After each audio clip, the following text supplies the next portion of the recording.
So Simple tutorial. Good morning students. Welcome to SST So Simple tutorial. In the previous class we had read the rise of mass production and consumption. We saw that after the war the US recovered faster, which was attributed to mass production there. Today we are going to discuss another important topic, the Great Depression. So what is the depression first?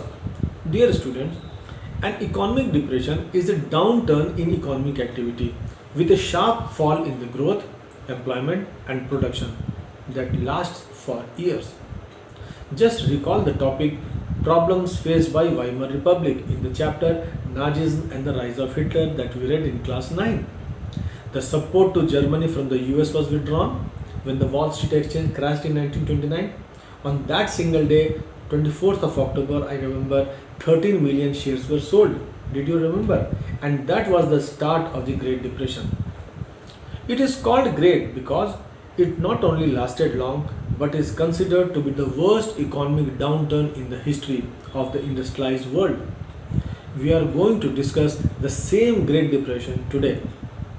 It began shortly after this 24th October 1929 and lasted till mid 1930s. During this period, most parts of the world experienced disastrous decline in production, employment, incomes and trade, thus bringing hardships, joblessness, homelessness and hunger to millions. In general, it affected everyone, but the worst affected were the communities connected with agriculture. This was so because the fall in agricultural prices were greater and more prolonged than that in the prices of industrial goods. Let us now discuss the causes of Great Depression. We shall discuss the causes broadly under three heads. 1. Overproduction in agriculture. 2. Withdrawal of US loans. And 3. Raising of import duty by the US, which you can see in the slide. Many people believe that the Great Depression began with the stock market crash of October 1929. The Great Depression might have come soon after the collapse of the stock market, but this doesn't mean it happened because of it. The depression was caused by a combination of several factors. First, the main cause of the Great Depression was overproduction in agriculture. Farms were producing more than what people could afford to buy. So the result was obvious. We all know the relationship of demand and supply and its impact on prices. When supply exceeds demand for a good or service, prices fall. When demand exceeds supply, prices tend to rise. So the prices of agricultural produce fell. When the prices fell, the agricultural income also declined. Now, in order to maintain their overall income or say to compensate for the deficit, farmers expanded their production. The result of all this was that they produced more than what was required. The supply of agricultural produce was more than the consumers needed. This only further worsened the situation. There was a glut in the market, which further pushed the prices down and the income fell further. The farm produce began to rot in the absence of buyers. Is that point clear? Okay. Second point. As all of you know that after the war, US became an international creditor. It had acquired a position when it could lend money to European countries. We had read just two classes ago that Britain had borrowed large sums of money from US banks as well as from companies to pay off loans. Similarly, in the mid-1920s, many other countries also took loans from the US to finance its investment. Things were going on well until the signs of trouble appeared. The stock market crashed. So, the overseas lenders of the US got panicked. The American capitalists stopped all loans and the reverse process started. They started to withdraw the loans. So the countries that depended crucially on US loans now faced an acute crisis. Just think, in the first half of 1928, US overseas loans amounted to more than $1 billion. 1 year later, it came down to one quarter of that amount. So, students, this withdrawal of US loans affected much of the rest of the world. In Europe, it led to the failure of some major banks. It also led to the collapse of currencies such as the British pound sterling. In South America, it intensified the slump in agricultural and raw material prices. Next, after the stock market crash in 1929, the US Congress passed a law by which they doubled their import duties. Basically, this law was meant to protect American farmers from overseas competition, but the result proved otherwise.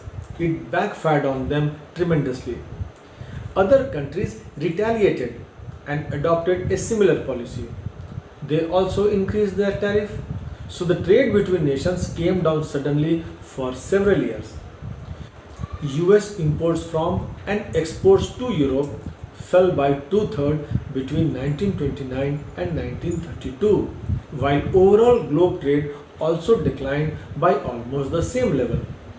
So this step of the US hurt not just the US but the world economy and thus made the depression worse. I hope you have understood this point. Let us now see the impact of depression on US herself. Dear students, US was also severely affected by the depression.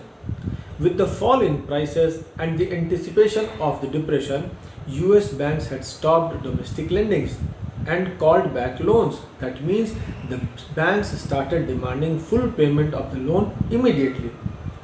Farmers could not sell their harvests, households were ruined, and businesses had collapsed. Just recall what was happening in the US economy during the 1920s. Americans were actually enjoying a life of prosperity, which was possible due to mass production. With lower prices and higher wages, workers were able to buy consumer goods. They were making purchases of refrigerators, washing machines, radios, and even T model Ford cars. It was not necessary to have money in hand, they could buy on credit. Just like the way it is happening in India today. Just make a small down payment and pay the rest in monthly installments. But the circumstances were different now. Incomes had fallen. They could not repay what they had borrowed. As a result, they had to give up fridge, car, radio, or whatever they had bought on credit. As unemployment increased, people had to travel long distances in search of work.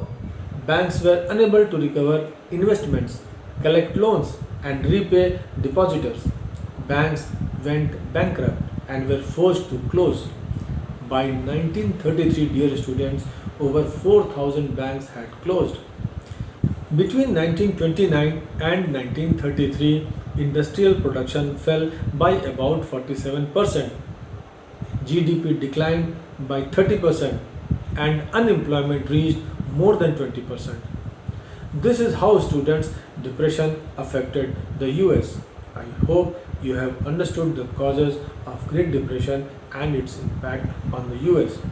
With this, let me wind up the class today. Time for probable questions now. 1. Explain the factors that led to the Great Depression. 2. Describe the effects of the Great Depression on the world.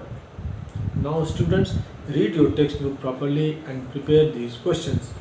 In the next class, we will discuss the next topic, India and the Great Depression. Till then, keep reading and have a nice time. Thank you.